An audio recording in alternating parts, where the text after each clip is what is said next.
Alright folks, welcome back to Brunswick, Kyrene and Chandler. We got a handicap division title match action right now. If you didn't know who that is, that's who that is.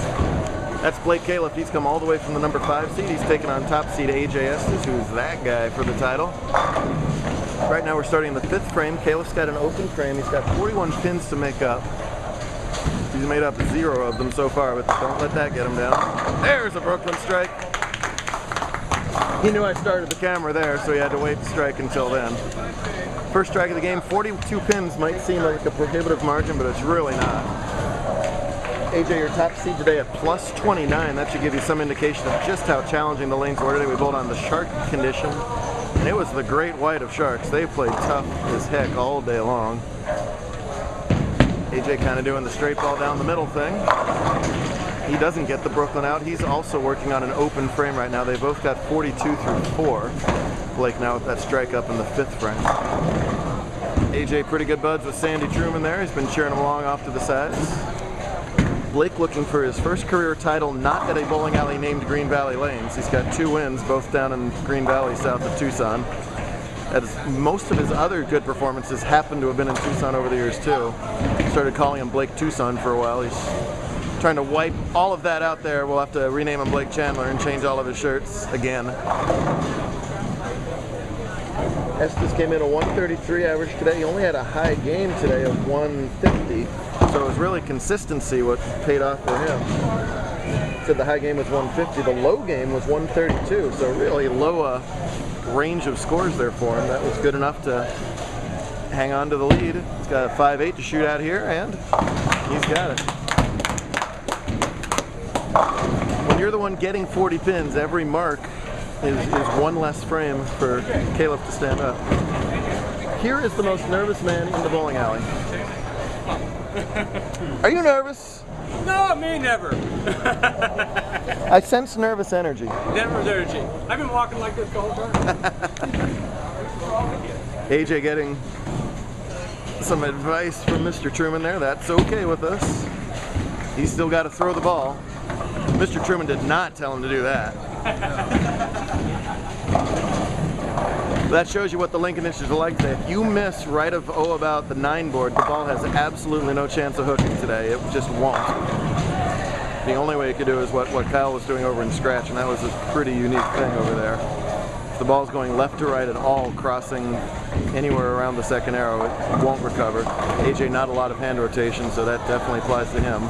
Tricky little cluster spare here. Oh, and he's going to do the exact same thing, so bad frame there for Estes. Blake, take your time. A sarcastic self-thumbs up from AJ, but that's all right. Big opportunity here for Blake to capitalize on that with the strike working. A double here would be huge for him. Pretty good shot, too. Yeah, you bet. Great shot. Right in the 1-3 pocket there, no doubter for Kalaf. Gives him that double, and remember when we started taping here, we talked that he had made up 0 of those 42 pins and how quickly that can change as he's already made up 30 of them. Blake has also already won 3 matches in the stepladder finals today. Blake also not a high rotation player, and that's kind of worked to his advantage today. He's just getting that ball to pretty much lay over in the 1-3. High that time and leaves only the 3. Good break there to only get 9 pins out. He beat Brock Hargrove in round 1, 223 to 187. Then past Kayla Goad, the only female in the finals today, 204 to 183. Then over newcomer Dakota Thompson, 249 to 158 in the semis. So 3 straight 200 games with handicap for Blake. That's good stuff today. Any game starting with a 2 was impressive stuff today. Relatively simple 3-pin for Blake, and he's got it. So 91 through 6, so he's made up 31 of the 41 pins through 6 frames now. AJ cannot afford any more of those 4-out frames.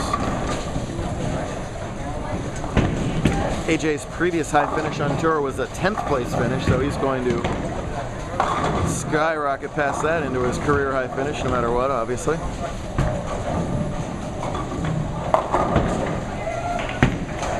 Pretty good ball there for him. There's some Brooklyn love for Estes. The man in black with the fist pump. Remember, if you're watching this from somewhere around the world on YouTube, any age and any average, age 21 or under, can come and bowl with us. We're not a youth tour, we're not an adult tour, we're an under 22 tour. So if you're watching this and know someone anywhere between Seattle and Dallas, get them out here. Love to see you. In California next weekend, Oregon in 2 weeks. Check local listings, as they used to say. Another good shot there for him.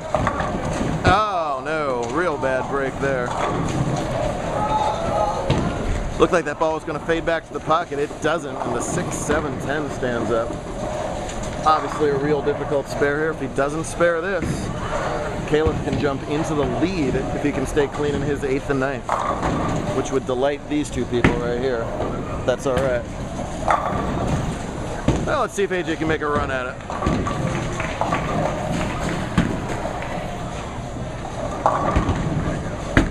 Yeah, pretty good shot, actually.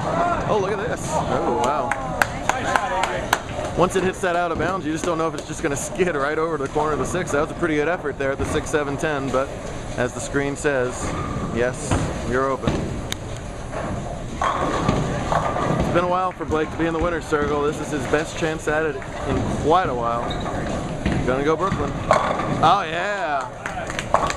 One of the advantages to that hard and straight ball is you get a little bit better Brooklyn carry generally. The ball's not running away from the pocket so much.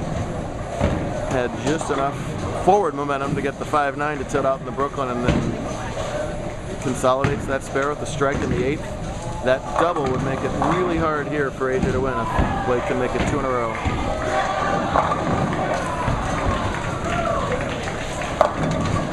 A little bit of head hunting there, right at the 1-1 the whole way, but again out of trouble. Leaving only the 6-pin. Blake has dabbled in the scratch division, had some success in it. No top 5s yet in scratch. The nice thing about winning when the shot's hard is obviously the win, but also your average doesn't go up either. Bowlers that won yesterday on the house pattern, their averages jumped 10, 15, 20 pins. Blake qualified 5th today at -6, which is just slightly over average. It's 90% handicap, so even though it's -6, he bowled just a pinch over that average. So basically his average will go virtually nowhere with, at worst, a 2nd place finish. So that's yet another of the advantages of bowling well when they're tough out here. Estes has to start marking here.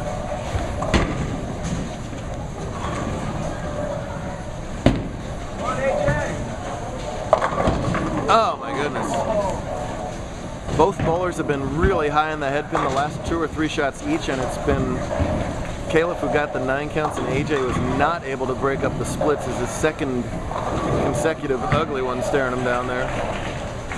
4-6 even worse than the 6-7 to 10. He just has to knock the heck out of one of these 2 pins and hope for some miracle.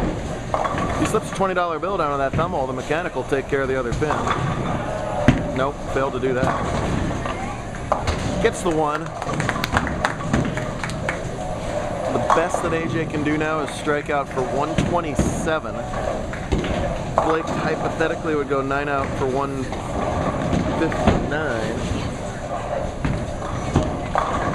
which wouldn't quite be enough. So if AJ can double, he'll force Blake to mark. That is a monumental task for a 130 average bowler on a brutal lane condition. But we've seen stranger things.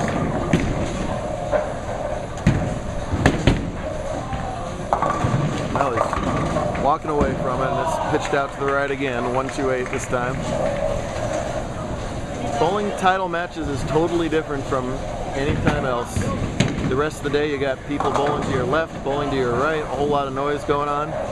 Here it's Sunday afternoon about 5 o'clock, and I'm sitting here yapping into this little screen, and you're all on your own. It's a little bit different atmosphere. I think he's going to get the spare though. There you go, 10 frame spare for him. Unless Kalaf implodes, it's not going to be enough, but what a great performance all day long from AJ. That gets him in the Invitational at the end of the season, where he'll compete for a $1,000 scholarship. Gets him into our Tournament of Champions, because the actual name of the tournament is the Tournament of Champions and Almost Champs. He's now officially an Almost Champ. And gets him double 2nd place points too, so A useful day no matter what. There's a way to finish. Disappointed now, but an awful good performance for AJ. Blake has the rare joy of a victory lap in the winner's circle.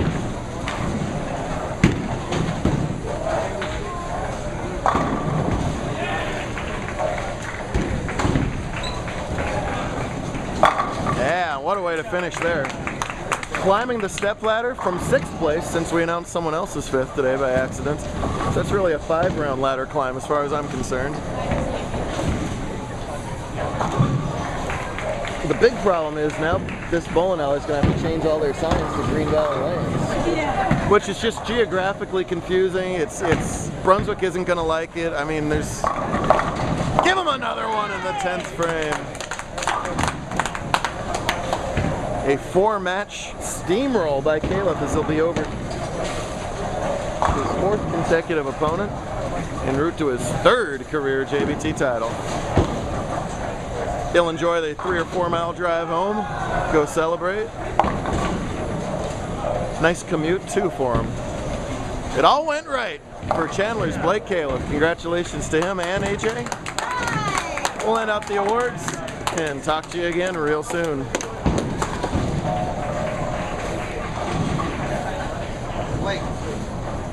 Oh, don't look at me, look at him. Yeah, look at him. There you go.